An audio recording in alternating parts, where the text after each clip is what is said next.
नमस्कार दोस्तों, अभी की इस वीडियो में आप सभी को क्लास 10th हिंदी का बहुत ही इम्पोर्टेंट ऑब्जेक्टिव बताएंगे, जो कि ये ऑब्जेक्टिव आप सभी को 100% 2027 के बोर्ड के एग्ज़ाम में लड़ने वाला है। तो आप लोग इस क्लास को अंत तक ज़रूर देखिएगा। तो सबसे पहले आप लोग को बिहार बोर्ड में देखने को मिलेगा खंड और, जिसमें वस्तुनिष्ठ प्रश्न दिए रहेंगे, जिसमें प्रश्न संख्या 1 से लेकर 100 तक ऑब्जेक्टिव दिया रहेगा। इनमें से आपको 50 प्रश्नों का ही उत्तर अपने OMR शीट पे देना है। सबके लिए एक एक अंक निर्धारित यहाँ पे दिया रहेगा। तो इनके बाद इतना पढ़ने के बाद निर्देश आप लोग को क्वेश्चन नंबर 1 में टिक मारना है। तो कहानीकार सुजाता का असली नाम क्या है? तो कहानीकार सुजाता का जो असली नाम होगा वह S रंगराज होगा। तो option number B right answer. चलिए नेक्स्ट नंबर में चलते हैं। क्वेश्चन नंबर 2 नंबर में, पामपति कहाँ लेटी हुई थी? पामपति जो थी वह कहाँ पे लेटी हुई थी? तो option number right answer C number आ जाएगा, स्ट्रेचर पर लेटी हुई थी। तो ऑप्शन नंबर सी आपको टिक मारना है।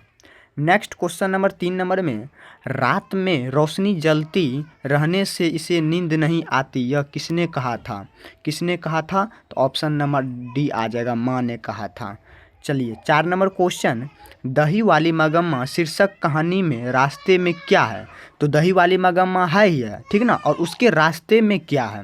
तो इसका राइट आंसर 4 का ए नंबर आ जाएगा, अमराई की कुआं है। तो ऑप्शन नंबर यहाँ पे ए नंबर राइट आंसर आ जाएगा। बहुत ही इंपॉर्टेंट ये 4 नंबर क्वेश्चन है 2027 के बिहार बोर्ड के एग्जाम के लिए, ठीक ना। चलिए, तो अभी तक आप लोग इस चैनल को लाइक नहीं किए, सब्सक्राइब नहीं किए, तो आप लोग जरूर से कीजिएगा।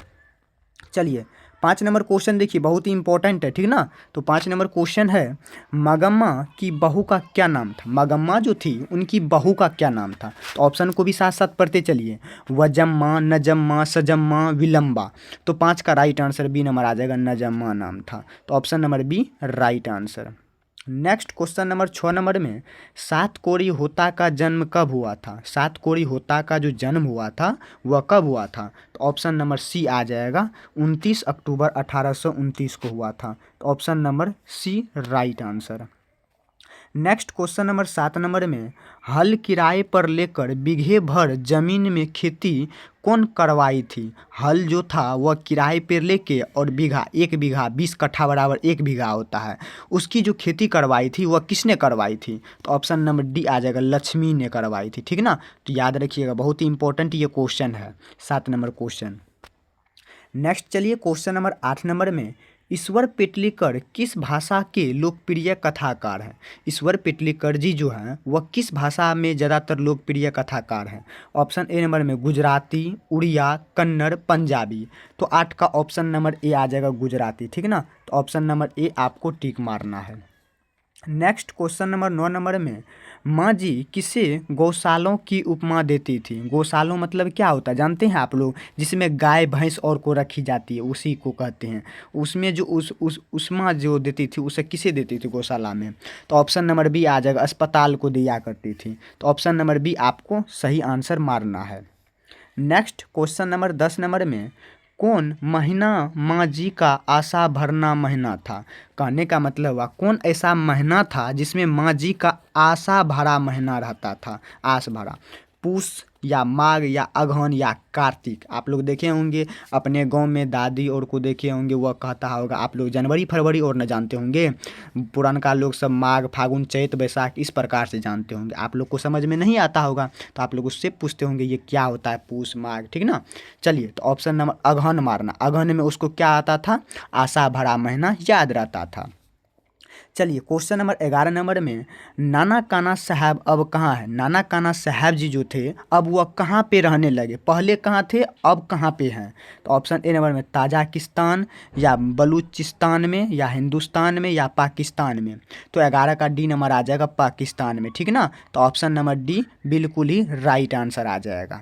चलिए नेक्स्ट नंबर में देखने से पहले आप लोग अभी तक इस चैनल को लाइक नहीं किए हैं, सब्सक्राइब नहीं किए हैं, तो आप लोग ज़रूर से कीजिएगा, ताकि कोई भी वीडियो का नोटिफिकेशन जो होगा वो आप लोग तक पहुंचे, ठीक ना। चलिए नेक्स्ट नंबर देखिए, क्वेश्चन नंबर नेक्स्ट यहाँ पे देख लीजिए 12 नंबर में, कवि रसखान किसके परम भक्त थे? कवि रसखान जी जो थे वह किसके परम भक्त थे? मतलब पूरा परम भक्त जो होता है, जिस प्रकार से आप लोग ईश्वर का पूजा करते उसी का परम भक्त हो चुके हैं, ठीक ना। तो उसी प्रकार कवि रसखान जी जो थे वह किसके भक्त हो चुके थे?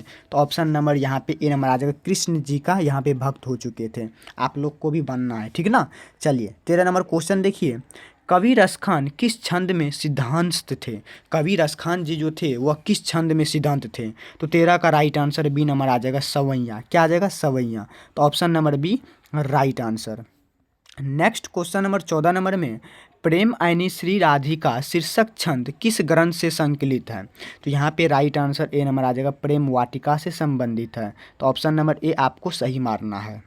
चलिए नेक्स्ट नंबर में चलते हैं। क्वेश्चन नंबर 15 नंबर में, प्रयाग रामागण शीर्षक नाटक किसकी रचना है? तो प्रयाग रामागण शीर्षक पाठ जो है वह किसकी उपमा की रचना दी गई है? घनानंद की दी गई है, या अनामिका, या वीरेन डंगवाल, या बद्री नारायण चौधरी, या प्रेमघन के? तो ऑप्शन नंबर आपको ए नंबर टिक मारना है, ठीक ना, प्रेमघन मारना है। तो ऑप्शन नंबर यहाँ पे ए नंबर सिलेक्ट करना है।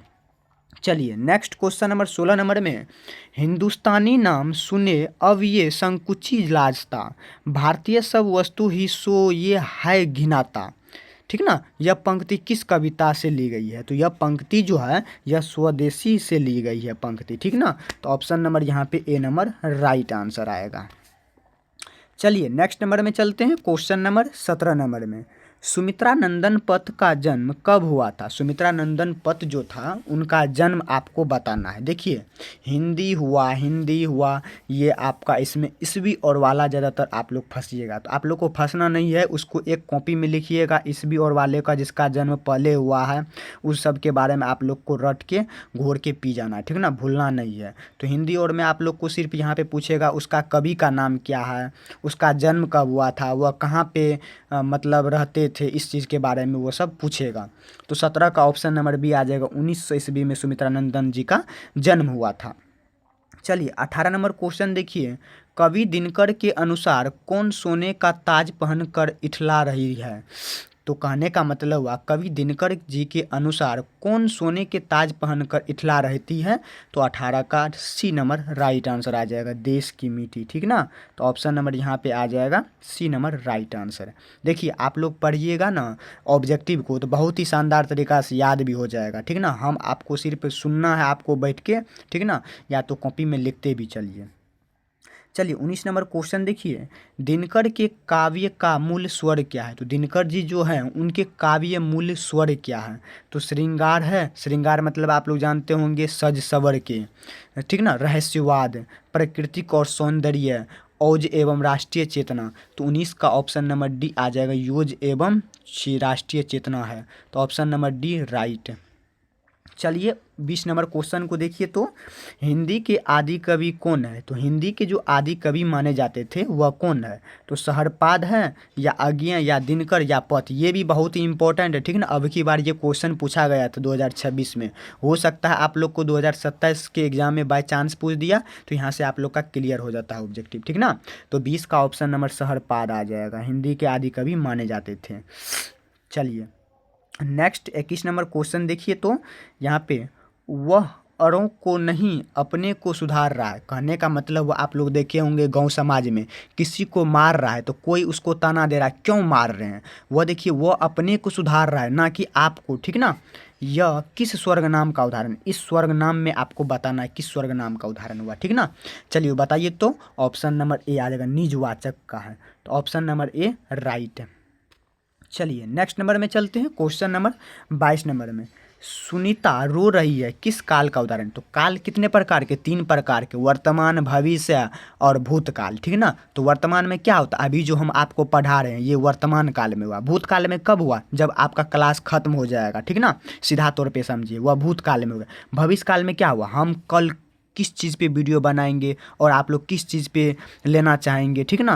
कहने का मतलब आप लोग सोचते होंगे कुछ और, हम सोचते हैं कुछ और, यही आपका भविष्य काल हुआ। कल क्या होगा हमारे साथ, परसों क्या होगा, अभी जो यहाँ पे 5 बज रहा है, 6 बजे हम मेरे साथ क्या होगा, ये सब भविष्य काल में चले गया, ठीक ना, याद रखिएगा। चलिए यहाँ पे सुनीता जो रो रही है वह किस काल का उदाहरण हो जाएगा, ये वर्तमान काल का ही हो जाएगा। क्यों? क्योंकि रहा है, रही है, ये वर्तमान काल में आएगा। जिस प्रकार से था थे थी रहेगा, ये आपका भूतकाल में आएगा। किस काल में आएगा? भूतकाल में आएगा। और गा रहेगा, गे रहेगा, गी रहेगा, ये सब भविष्य काल में आएगा। ठीक ना, जान लीजिए। चलिए नेक्स्ट चलते हैं क्वेश्चन नंबर 23 नंबर में। कुछ लोग कौन विशेषण है? कहने का मतलब कुछ लोग है, ठीक ना, ये कौन सा विशेषण कहलाएगा? गुणवाचक कहलाएगा, संख्यावाचक, या परिमाणबोधक, या सर्वनामिक विशेषण? तो 23 का राइट आंसर आ जाएगा सी नंबर। ठीक ना, परिमाणिक बोधक कहलाएगा। तो option number C right. 24 number question देखिए, अनुकूल शब्द में उपसर्ग क्या? देखिए बहुत ही इंपॉर्टेंट क्वेश्चन है, ठीक ना। तो उपसर्ग समझ लीजिए, बहुत ही बेहतरीन तरीका से आप लोग को बता देंगे। उपसर्ग का मतलब हुआ जो शब्द के प्रारंभ में हमें उच्चारण बना के दे, वही हमारा उपसर्ग कहलाएगा। जिस प्रकार से देखिए अनुकूल, तो अनु एक साइड उच्चारण बन रहा है और कुल एक साइड उच्चारण बन रहा है, तो इसका मतलब अनु हमारा राइट आंसर आ जाएगा। तो 24 का यहाँ पे सी नंबर आई राइट आंसर। ठीक ना, क्यों? क्योंकि उपसर्ग का मतलब ही हुआ हमें शब्द के प्रारंभ में। चलिए 25 नंबर क्वेश्चन देखिए, प्रत्यय। तो यहाँ पे प्रत्यय भी समझ लीजिए। प्रत्यय हुआ ये शब्द के पहला, ये शब्द के अंत में, शब्द के अंत में जो हमें उच्चारण बना के दें। झाड़ू, झाड़ू आ रहा है ना, तो 25 का राइट आंसर बी नंबर आ जाएगा, झाड़ू। इस प्रकार से टिक मारना है। चलिए नेक्स्ट क्वेश्चन नंबर 26 नंबर में यहाँ पे देखिए, परिवार शब्द का विशेषण रूप क्या होगा? परिवार शब्द है, उसको आप लोग को विशेषण बनाना है, ठीक है ना। तो ऑप्शन यहाँ पे राइट आंसर आ जाएगा पारिवारिक, ऑप्शन ए राइट। 27 नंबर देखिए, सज्जन शब्द में कौन सा समास? समास 6 प्रकार के होते हैं, याद रखिएगा, ठीक है ना। पूछ दे बाई चांस तो आपको बताना है।